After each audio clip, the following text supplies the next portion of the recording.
जगन्मातरं भावये आद्यन्तरहिताम् अनन्तलक्ष्मीं सदाद्यन्तरहिताम् अनन्तलक्ष्मीं सदादिलक्ष्मीं जगन्मातरं भावये।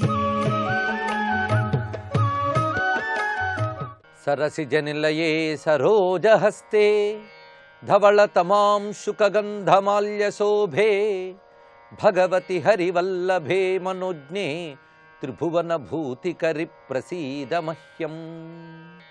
शिवाय गुरवे नमः। श्रीमात्रे नमः। श्रीविष्णुरूपाय नमः शिवाय। श्रीलक्ष्मीनारायणाभ्यां नमः। ఇడాపింగళికా మధ్య సుషుమ్న గ్రంథిభేదిని. ఈ గ్రంథిభేదిని అనేటువంటి నామం శ్రీ గ్రంథిభేదిన్యై నమః నమస్కారాలను చెప్పబడుతున్నది. దీని యొక్క విశేషార్థాలని భావించుకుంటూ ఉన్నాం.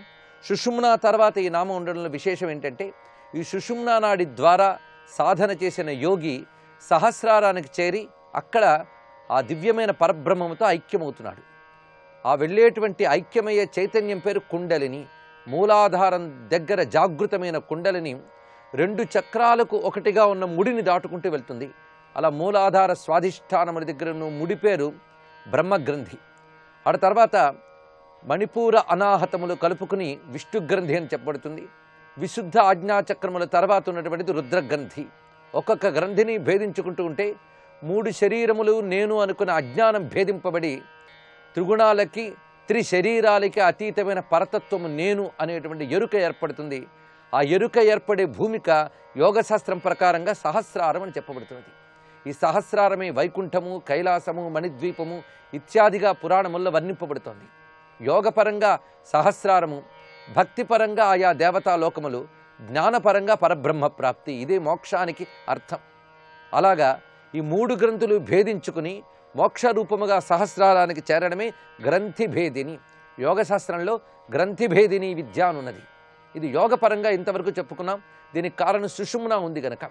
వేదాంత శాస్త్రంలో కూడా ఈ సుషుమ్న రూపమైన యోగ శాస్త్ర సాధనని చెప్పారు. భాగవతంలో కూడా ఈ విషయం ఉన్నది. అందుకే ఆధ్యాత్మిక సాధన అటు జ్ఞాన మార్గమైన భక్తి మార్గమైన యోగముతో కలిసి వెళ్ళాలి. ఇది చాలా ప్రధానమైనటువంటిది. ఎందుకంటే యోగమే చిత్తాన్ని శుద్ధి చేస్తున్నది, పరతత్వాన్ని అవగాహన చేస్తుంది, అది మోక్షహేతు అవుతున్నది. ఆ కారణం చేత గ్రంథిభేదిని విద్య యోగశాస్త్రంలో ఉన్న పరిభాష. ఇంకొక అర్థంలో గ్రంథిభేదిని అనేది ఉపనిషత్తుల్లో చెప్పబడుతున్నది. భిద్యతే హృదయ గ్రంథి ఛిద్యంతే సర్వసంశయా క్షీయంతే చాస్య కర్మాణి తస్మిన్ దృష్టే పరావరే. ఆ పరతత్వమునందు జీవుడు యొక్క దృష్టి అనగా బుద్ధి ఏకాగ్రమైనప్పుడు మనస్సు అందులో లయించగానే భిద్యతే హృదయ గ్రంథి, హృదయపు ముడి అయిన అజ్ఞానపు గ్రంథి అది భిద్యతే భేదింపబడుతోంది అని. అదే గ్రంథి భేదిని. ఆ భిద్యతే హృదయ గ్రంథి అని ఉపనిషత్ శబ్దం ఇక్కడ గ్రంథి భేదిని చెప్పబడుతున్నది. ఇంత లోతైన తాత్విక యోగపరమైన అర్థములు లక్ష్మీ సహస్రనామాల్లో ఉన్నాయి. ఇక తర్వాతి నామం 495 కాలచక్రాశ్రయోపేత. ఇది నమస్కారంలో శ్రీ కాలచక్రాశ్రయోపేతాయై నమః. కాలచక్రాన్ని ఆశ్రయించుకుని ఉన్నది అని అర్థం. ఇది రెండు రకాల అర్థాలను చెప్తున్నది. అమ్మవారు కాలచక్రాన్ని ఆశ్రయించుకున్నారు అని చెప్పవచ్చు. కాలచక్రం అమ్మవారిని ఆశ్రయించుకుని ఉన్నది అని రెండు అర్థాలు ఈ నామానికి తీయవచ్చు. రెండూ సరి అయినవి. ఒక అర్థంలో కాలచక్రం అమ్మవారిని ఆశ్రయించుకున్నది. చక్రం తిరుగుతోంది అంటే తిప్పేవారు ఒకరు ఉన్నారు అని అర్థం. కాలచక్రం నిరంతరం తిరుగుతోంది. అది దిన, వార, పక్ష, మాస, ఋతు, సంవత్సర అలా కల్పకాలం వరకు కాలచక్రం నిరంతరం భ్రమిస్తూనే ఉన్నది. ఆ కాలచక్రంతో పాటు సర్వ విశ్వము తిరుగుతున్నది. ఆ కాలచక్రం ఎవరిని ఆధారం చేసుకుని తిరుగుతున్నదో ఆ ఆధార శక్తి జగదంబ. అందుకు కాలచక్రాశ్రయోపేత. తర్వాతి నామం కాలచక్ర స్వరూపిణి. 496వ నామం ఇది. ఇది నమస్కారంలో శ్రీ కాలచక్ర స్వరూపిణ్యై నమః. ఈ రెండిటిని మనం గమనించుకున్నట్లయితే కాలచక్రానికి అమ్మవారు ఆధారం. కాలచక్రము నిండా అమ్మ శక్తే ఉంది గనక శక్తి రూపిణి అయిన ఆ మహాలక్ష్మి కాలాన్ని ఆశ్రయించుకున్నది. ఎందుకంటే లోకంలో జీవులకు సుఖం కానీ దుఃఖం కానీ కాలానుగుణంగా లభిస్తూ ఉంటాయి. ఆ కాలము కర్మానుగుణంగా ఇస్తుంది. జీవుల కర్మలకు అనుగుణంగా ఏది ఎప్పుడు ఎక్కడ ఇవ్వాలి అనేటువంటి విషయము ఆ కాలమే నిర్ణయిస్తుంది. అనగా కాలరూపమైన అమ్మవారే నిర్ణయిస్తారు. ఇలా కర్మఫలప్రదాయనగా ఉన్నటువంటి ఆ జగదంబ కాలాన్ని ఆశ్రయించుకుని, అంటే కాలాన్ని ఆధారం చేసుకుని జీవులకి కర్మఫలాన్ని ఇస్తోంది కనుక అమ్మవారికి కాలం ఆధారము, కాలానికి అమ్మవారు ఆధారము. దీన్ని బట్టి కాలము అమ్మవారే, కాలానికి ఆధార చైతన్యము అమ్మవారే అని రెండు భావాలు మొదటి నామంలో గ్రహించి కాలచక్ర స్వరూపిణి, కాలచక్రానికి ఆధారము, కాలచక్రాన్ని ఆధారం చేసుకున్నది అని మాత్రమే ఊరుకోకుండా కాలచక్ర స్వరూపమే జగదంబ. ఈ కాలమంతా అమ్మవారి స్వరూపము. ఇది ఎవరైతే తెలుసుకుంటారో వారికి అన్ని కాలాలు అనుకూలిస్తాయి. అందుకు కాలచక్ర స్వరూపిణ్యై నమః అనేటువంటి మాట మహామంత్రమవుతుంది. ఇందులో గమనించవలసింది కేవలం మనం చూసేటువంటి బాహ్యమైనటువంటి ఋతుచక్రము లేదా దినవార పక్షాది కాలం మాత్రమే కాదు. ఇప్పుడు మరొక అర్థాన్ని చూడాలి రెండు నామాలకి.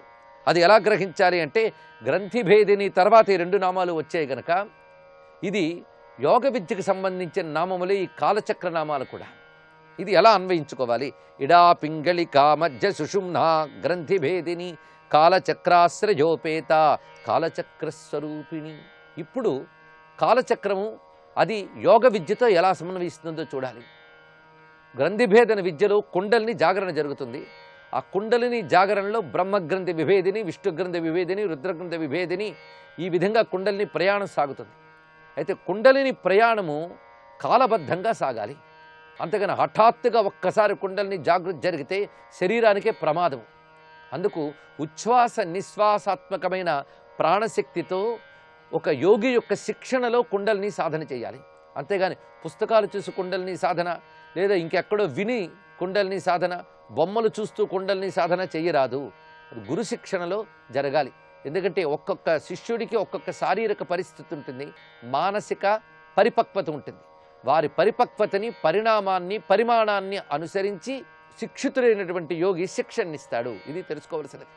అలా ఇక్కడ ఆ శిక్షణనిచ్చేటప్పుడు ఆ ఊపిరిని ఎలా తీయాలి, ఎంతకాలం తీయాలి, ఆ కాలం ఉన్నది చాలా ప్రధానమైనది.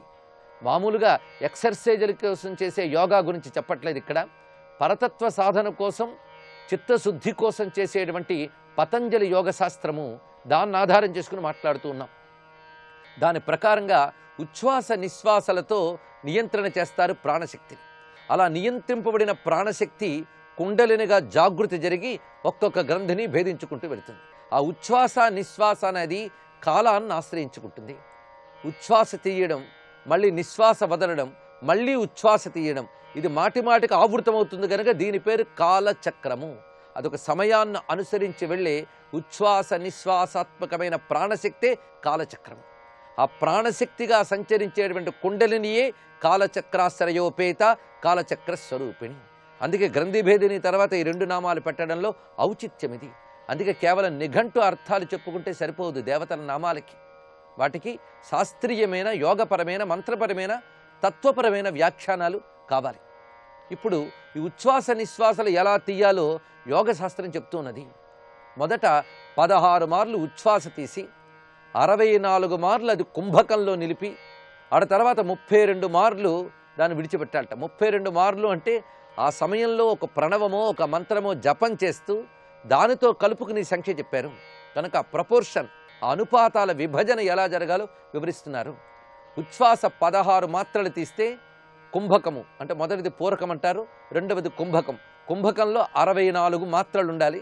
తర్వాత విడిచిపెట్టేటప్పుడు 32 మాత్రలతో విడిచిపెట్టాలి. ఇదొక పద్ధతిని ఏర్పరిచారు. దానికంటూ ఒక ఆసనం, ఆ ఆసనంలో కూర్చొని జాగ్రత్తగా ఆ టైమింగ్ అంటే ఆ కాలాన్ని అనుసరించి ఈ ప్రాణశక్తి సాధన, కుండలిని సాధన జరుగుతుంది కనుక గ్రంథిభేదని విద్యలో ఈ కాలచక్రానికి ఇంత ప్రాధాన్యం ఉంది కనుకనే కాలచక్రాశ్రయోపేత అనే విషయాన్ని చెప్పారు. ఇంకొక రహస్యాన్ని మనం పరిశీలించినట్లయితే మనలో ఉన్న 6 చక్రాలకి బయట ఉన్న 6 ఋతువులకి సంబంధం ఉన్నది. అయితే ఈ 6 ఋతువుల్లో ప్రధానంగా పంచభూత తత్వములే కనబడుతున్నాయి. ఆ పంచభూత తత్వములు, ఈ 6 ఋతువులు, కాలం, ఇవన్నీ కూడా ఒకే విషయాన్ని మనకు చెప్తున్నాయి. శితౌ షట్పంచాశత్ అనేటువంటి శ్లోకంలో సౌందర్యలహరిలో ఇదే విషయాన్ని శంకర భగవత్పాదుల వారు చెప్తారు. భూతత్వము, జలతత్వము, అగ్నితత్వము, వాయుతత్వము, ఆకాశతత్వము, ఈ 5 తత్వములకి 5 ఋతువులకి సంబంధం ఉందిట. ఇక 6వ ఋతువు వీటి యొక్క సమత్వాన్ని చెప్తూ ఉంటుంది. ఇలాగ 6 ఋతువులకి మన శరీరంలో మూలాధారము నుంచి ఆజ్ఞాచక్రం వరకు ఉన్న 6 చక్రాలకి సంబంధం ఉన్నది. అది గమనించుకుని ఇక్కడ ఉన్న ఈ 6 ఋతువులని అంటే 6 చక్రాలని నియంత్రించి పాలించేటువంటి జగదంబ, బయట ఉన్న 6 ఋతువుల్ని నియంత్రించే కాలస్వరూపము రెండూ ఒక్కటే. ఇది తెలుసుకోవలసిన గొప్ప అంతరార్థం. అలా ఇక్కడ కాలచక్రము అనగా మనకి ఋతుచక్రానికి ఉన్నటువంటి అనుబంధం తెలుసుకోవాలి, యోగ విద్యకున్న అనుబంధం తెలుసుకోవాలి. ఇంత బలమైనటువంటి గంభీరమైన అర్థములు కలిగిన ఈ భవ్యమైన లక్ష్మీ సహస్రనామాలకి నమస్కారం చేసుకుంటూ తర్వాత నామాల్లో ప్రవేశిస్తున్నాం. కాలచక్ర స్వరూపిణి అని చెప్పిన తర్వాత ఆ తల్లి యొక్క దివ్యత్వాన్ని వివరిస్తూ చెప్తున్నటువంటి నామములు: వైశారథి మతిశ్రేష్ఠ, వరిష్ఠ సర్వదీపిక, వైనాయకి, వరారోహ, శ్రోణివేళ, బహిర్వళిహి.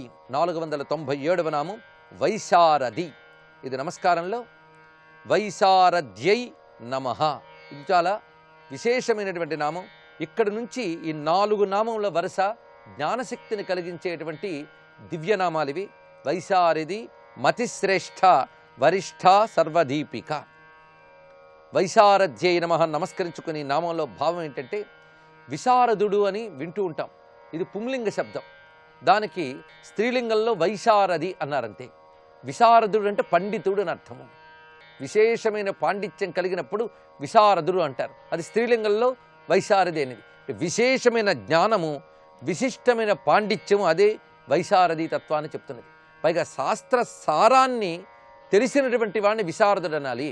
ఊరికనే పదాలకు అర్థము 10 మార్లు వ్యాఖ్యానించగలగడం మాత్రమే కాదు, శాస్త్రము యొక్క సారం తెలిస్తే వాడిని వైశారదుడు అంటారు. అది స్త్రీలింగంలో వైశారథి. శాస్త్ర సారము తెలిసినటువంటి జ్ఞానస్వరూపిణి. ఈ నామం జపించితే ఆ జ్ఞానశక్తి లభిస్తున్నది. అటువంటి జ్ఞానరూపిణి అయిన వైశారథికి నమస్కరిస్తూ సర్వం లక్ష్మీ చరణారవిందార్పణమస్తు.